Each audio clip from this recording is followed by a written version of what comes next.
नमस्कार साथियों, infusion notes के यूट्यूब चैनल पर आपका स्वागत है। आज का सेशन रहेगा साथियों इंडिया जीके के 25 महत्वपूर्ण क्वेश्चनों का। ये 25 महत्वपूर्ण क्वेश्चन साथियों अपने वन लाइनर के रूप में देखेंगे। उन सभी प्रतियोगिता परीक्षा के लिए समान रूप से उपयोगी रहेंगे जिनमें इंडिया जीके पूछा जाता है।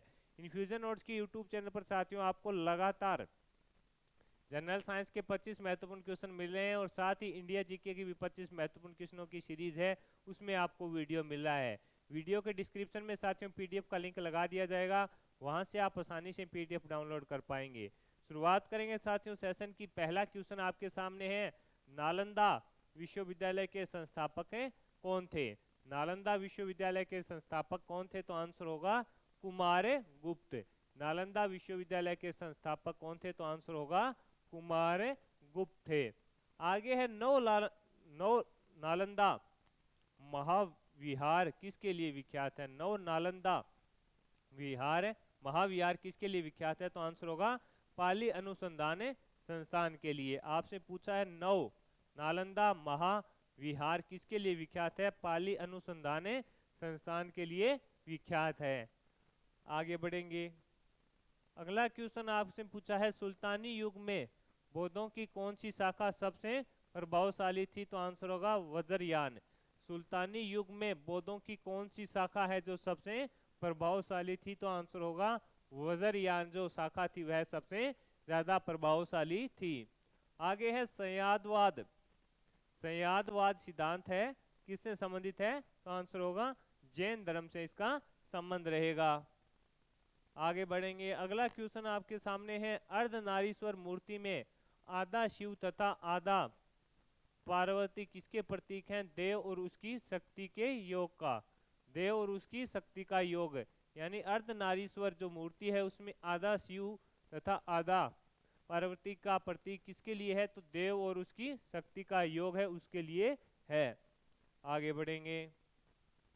अगला क्वेश्चन आपके सामने है, विष्णु के किस अवतार को सागर से पृथ्वी का उद्धार करते हुए अंकित किया गया है? आपसे पूछा है विष्णु के किस अवतार को सागर से पृथ्वी का उद्धार करते हुए अंकित किया गया है? वाराह अवतार को। किसको? वाराह अवतार को है जो इसमें सागर से पृथ्वी का उद्धार करते हुए अंकित किया गया है। आगे है, नासिक में कुंभ मेला निम्न में से किस एक नदी के तट पर लगता है? तो आंसर होगा गोदावरी नदी। किस तट पर लगता है? तो आंसर होगा गोदावरी नदी। यानी नासिक में कुंभ मेला निम्न में से किस एक नदी के तट पर लगता है? तो आंसर होगा गोदावरी नदी पर। अगला क्वेश्चन आपसे पूछा गया है, चंड प्रदोत किस प्राचीन गणराज्य के राजा थे? तो आंसर होगा अवंती।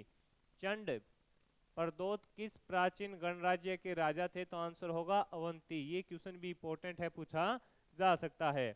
आगे है साथियों, विश्व का पहला गणतंत्र वैशाली में किसके द्वारा स्थापित किया गया था? विश्व का पहला गणतंत्र वैशाली में किसके द्वारा स्थापित किया गया था? तो आंसर होगा गुप्त के द्वारा। विश्व का पहला गणतंत्र है जो वैशाली में किसके द्वारा स्थापित किया गया था? आंसर होगा गुप्त के द्वारा स्थापित किया गया था। आगे है, मगध की राजधानी कौन सी है? तो राजगृह या गिरिवज्र। मगध की राजधानी कौन सी थी? तो आंसर होगा गिरिवज्र या राजगृह है जो बताया गया है। आगे है, मगध के किस प्रारंभिक शासक ने राज्यारोहण के लिए अपने पिता की हत्या की एवं स्वयं इसी कारण अपने पुत्र द्वारा मारा गया? तो आंसर होगा अज्ञात शत्रु। यानी मगध के किस प्रारंभिक शासक ने राज्य के लिए अपने पिता की हत्या की एवं स्वयं इसी कारणवश अपने पुत्र के द्वारा मारा गया? तो आंसर हो गया अज्ञात शत्रु, इसका आंसर रहेगा। आगे बढ़ेंगे, अगले क्वेश्चन पर बात करेंगे। अगला क्वेश्चन है, राजा नंद का उल्लेख करने वाला अभिलेखीय प्रमाण है। राजा नंद का उल्लेख करने वाला अभिलेखीय प्रमाण कौन सा है? खारवेल का हाथी गुफा अभिलेख है जो करता है। आगे है, कालपी नगर किस नदी के तट पर स्थित है? तो आंसर होगा यमुना। कालपी नगर किस नदी के तट पर स्थित है? तो आंसर होगा यमुना नदी के तट पर स्थित है। आगे है साथियों, युद्ध भूमि में बड़ी संख्या में सैनिकों के मारे जाने अथवा आहत हो जाने के बाद किस भारतीय गण अथवा राज्य की स्त्रियों ने सिकंदर के वीर शस्त्र धारण किया? तो आंसर होगा मशग। मशग जो राज्य था उसकी स्त्रियों ने है जो सिकंदर के विरुद्ध जो हथियार उठाए थे, तो आंसर होगा मशग। आगे है यूनानी लेखक जस्टिन द्वारा किसे सेंड्रोकोटस से कहा गया? तो आंसर होगा चंद्रगुप्त मौर्य को। यूनानी लेखक जस्टिन द्वारा किसे सेंड्रोकोटस कहा गया? तो आंसर होगा चंद्रगुप्त मौर्य को कहा गया। आगे है कौटिल्य के अर्थशास्त्र में किस पहलू पर प्रकाश डाला गया है? तो आंसर होगा राजनीतिक नीतियों पर। कौटिल्य के अर्थशास्त्र में किस पहलू पर प्रकाश डाला गया है? तो आंसर होगा राजनीतिक नीतियों का पर प्रकाश डाला गया है। आगे है किसके शासन काल में डिमेक्स भारत आया था? तो आंसर है बिंदुसार। किसके शासन काल में डिमेक्स भारत आया था? तो आंसर होगा बिंदुसार। किसके? बिंदुसार के समय है जो डिमेक्स है भारत आया था। पाटलिपुत्र में स्थित चंद्रगुप्त का महल मुख्यतः बना था लकड़ी का। पाटलिपुत्र में स्थित चंद्रगुप्त का महल मुख्यतः बना था, आंसर होगा लकड़ी का बना था। आगे है शेल्यूकस जिनको अलेक्जेंडर द्वारा सिंध एवं अफगानिस्तान का प्रशासक नियुक्त किया गया था, को किस भारतीय राजा ने हराया था? तो आंसर होगा चंद्रगुप्त। शेल्यूकस जिनको अलेक्जेंडर द्वारा सिंध एवं अफगानिस्तान का प्रशासक नियुक्त किया गया था, को किस भारतीय राजा ने हराया था? तो आंसर होगा चंद्रगुप्त के द्वारा हराया गया था। सांची का स्तूप किस शासक ने बनवाया था?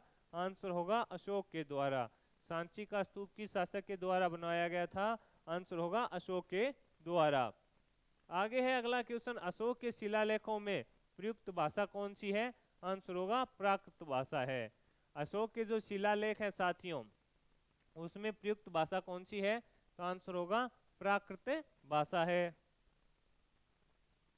अगला क्वेश्चन आपके सामने है, किस एक अभिलेख में अशोक के व्यक्तिगत नाम का उल्लेख मिलता है? तो मास्की। किस एक अभिलेख में अशोक के व्यक्तिगत नाम का उल्लेख मिलता है? तो मास्की का जो है शिलालेख, उस अभिलेख, उसके अंदर अशोक के जो व्यक्तिगत नाम है उसका उल्लेख मिलता है साथियों। आगे है केवल वह स्तंभ जिसमें अशोक ने स्वयं को मगध का सम्राट बताया, तो ब्राह्मू स्तंभ है, उसके अंदर है जो अशोक ने स्वयं को मगध का सम्राट है जो बताया है। आगे है साथियों, मौर्य काल में टैक्स को छुपाने यानी चोरी के लिए इनमें से क्या दंड दिया जाता था? तो आंसर है मृत्यु दंड दिया जाता था। मौर्य काल में सीता से तात्पर्य क्या था? राजकीय भूमि से प्राप्त आए, यानी जो मौर्य काल था उसमें जो सीता था शब्द था उससे क्या तात्पर्य था? तो आंसर होगा राजकीय भूमि से प्राप्त आए। राजकीय भूमि से प्राप्त आय से सीता नाम से मौर्य काल में सीता से तात्पर्य राजकीय भूमि से प्राप्त आय से था। तो साथियों ये थे महत्वपूर्ण क्वेश्चन जो इंडिया हिस्ट्री के 25 महत्वपूर्ण क्वेश्चन वन लाइनर के रूप में मैंने आपके साथ शेयर किए। आपको यह सेशन पसंद आया है तो इसे लाइक और शेयर जरूर कीजिएगा। इन्फ्यूजन नोट्स के यूट्यूब चैनल को लाइक और सब्सक्राइब कीजिएगा। साथियों वीडियो के डिस्क्रिप्शन में पीडीएफ का लिंक लगा दिया जाएगा, वहां से आप आसानी से पीडीएफ डाउनलोड कर पाओगे। धन्यवाद साथियों।